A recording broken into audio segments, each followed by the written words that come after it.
আজকে নিয়ে এসেছি মাইক্রো ওভেন বা ওটিজি ছাড়াই খুব সহজে super soft spongy mango cake recipe.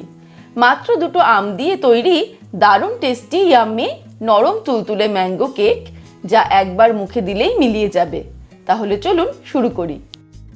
সবার প্রথমে আমি নিয়ে নিয়েছি একটা পাকা আম। আমটাকে খোসা ছাড়িয়ে টুকরো করে কেটে নেব।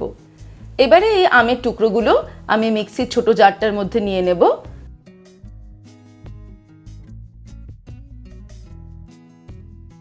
তারপরে মিক্সির ঢাকনাটা আটকে দিয়ে এটাকে আমি পেস্ট করে নেব।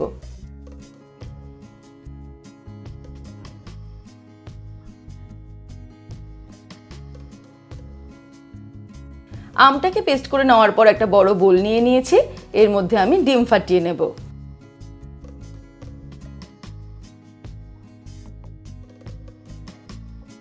এবারে ডিম ফাটিয়ে নেওয়ার পর আমি খুব সাবধানে একটা চামচের সাহায্যে ডিমের কুসুমটাকে আলাদা করে অন্য একটা বাটিতে তুলে নেব। আর এইভাবে আমি মোট 3টে ডিম ভেঙে নেব এক এক করে, আর এক এক করে কুসুমগুলোকে বাটিটার মধ্যে আলাদা করে নেব। 3টে ডিমের কুসুম এই বাটিটার মধ্যে নিয়েছি, আর একটা ফর্কের সাহায্যে এটাকে আমি একটুখানি মিক্স করে নেব। তারপর এই বাটিটাকে সরিয়ে রেখে আমি একটা ইলেকট্রিক বিটার নিয়ে নেব। তারপরে ডিমের সাদা অংশটাকে আমি বিট করতে শুরু করব।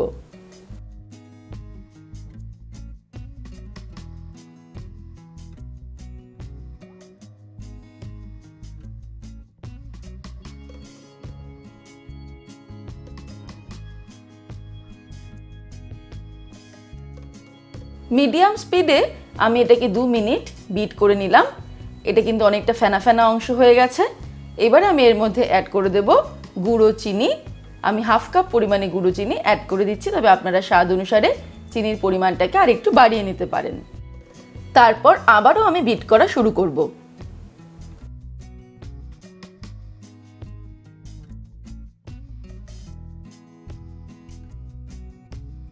প্রায় 3 মিনিট মিডিয়াম স্পিডে আমি এটাকে বিট করে নিলাম। এবার কিন্তু এটা একদম ফোমি টেক্সচার হয়ে গেছে, দেখতেই পাচ্ছেন। এখন এর মধ্যে অ্যাড করে দেব তেল। আমি এখানে রিফাইন্ড অয়েল অ্যাড করে দিচ্ছি 1/3 কাপ। তারপর আবারও 2 মিনিটের জন্য বিট করে নিতে হবে। প্রতিদিনের মতন আজকে এই রেসিপিটাও ভালো লাগলে ও সহজ মনে হলে রেসিপিটা অবশ্যই লাইক ও বন্ধুদের সাথে শেয়ার করতে ভুলবেন না। আর সম্পাস কিচেনে নতুন বন্ধু হলে আজই চ্যানেলটা সাবস্ক্রাইব করে আমাদের পরিবারের সদস্য হয়ে যান। তাহলে আমার সমস্ত নতুন রেসিপির আপডেট সবার আগে আপনার মোবাইলে পৌঁছে যাবে। 2 মিনিট আমি এটাকে বিট করে নিলাম। তারপরে ফাইনালি আমি এর মধ্যে অ্যাড করে দিচ্ছি ডিমের কুসুমটা। তারপর আরও 1 মিনিটের জন্য বিট করে নেব মিডিয়াম স্পিডে।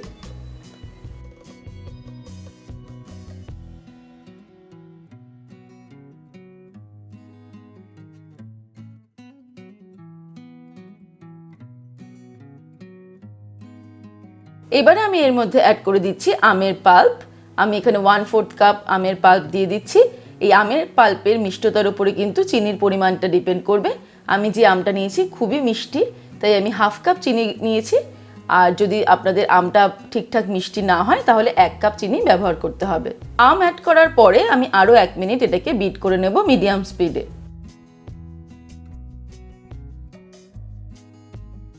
1 মিনিট বিট করার পরেই আমাদের বিটারের কাজ শেষ। বিটারটাকে আমি সরিয়ে নিয়ে নেব একটা ছাঁকনি। ছাঁকনির মধ্যে নিয়ে নেব 1 কাপ পরিমাণ ময়দা, 1/4 টিস্পুন পরিমাণে দিয়ে দিচ্ছি বেকিং সোডা, আর দিয়ে দেব বেকিং পাউডার 2 টিস্পুন। সবকিছুকে ভালো করে চেলে নেব।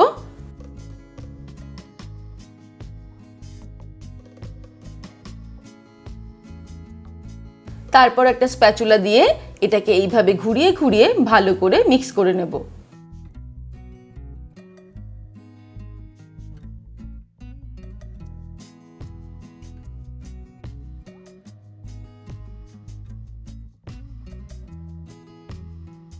ঘুরিয়ে ঘুরিয়ে ভালো করে এইভাবে মিক্স করে নিলাম। এটাকে কিন্তু খুব বেশি নাড়াচাড়া করে মিক্স করার দরকার নেই। তারপরে আমি এর মধ্যে দিয়ে দিচ্ছি টুকরো করে কেটে রাখা আম হাফ কাপ, তবে এটা অপশনাল, আপনাদের যদি ইচ্ছে হয় অ্যাড করবেন অথবা স্কিপ করতে পারেন।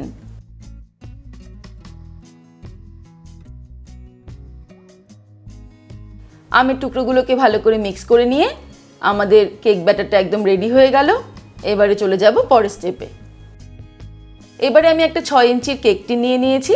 এর মধ্যে নিয়ে নেব সামান্য পরিমাণে রিফাইন্ড অয়েল আর একটা ব্রাশের সাহায্যে তেলটাকে খুব ভালো করে আমি কেক টিনের গায়ে মাখিয়ে নেব। অয়েল ব্রাশ ভালো করে নিয়ে এর মধ্যে দিয়ে দেব একটা বাটার পেপার, যেটা আমি আগে থেকেই কেটে রেখেছি। বাটার পেপারটা দেওয়ার পরে তার ওপর থেকেও কিছুটা পরিমাণে তেল আমি ব্রাশ করে নিচ্ছি। বাড়িতে বাটার পেপার না থাকলে কিছুটা পরিমাণ ময়দা নিয়ে ভালো করে চারিদিকটাতে ছড়িয়ে নিতে হবে, তারপর এক্সট্রা ময়দাটা ফেলে দিতে হবে। এইভাবে আমি কেক টিনটা রেডি করে নিলাম। আপনারা চাইলে কিন্তু কেক টিনটা অনেকটা আগে থেকেও রেডি করে রাখতে পারেন। তারপর আমি কেকের ব্যাটারটা কেক টিনের মধ্যে ঢেলে নেব।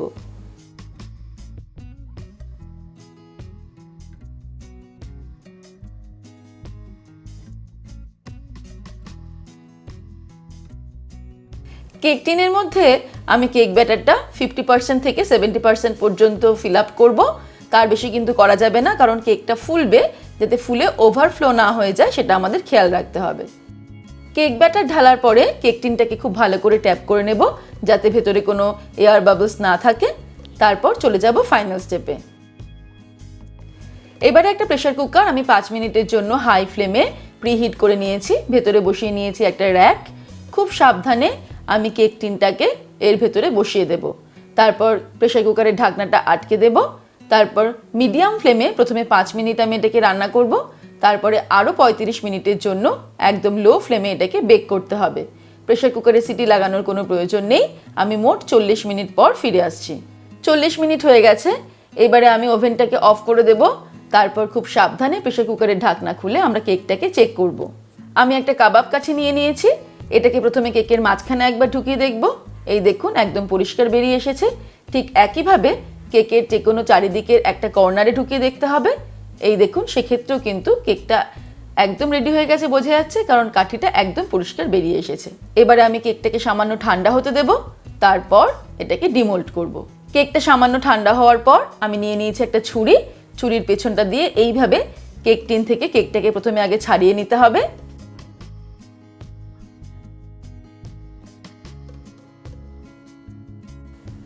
তারপর একটা প্লেট ঢাকা দিয়ে আমি এটাকে উল্টে দিয়ে সামান্য ট্যাপ করলেই কেকটা সুন্দর বেরিয়ে আসবে।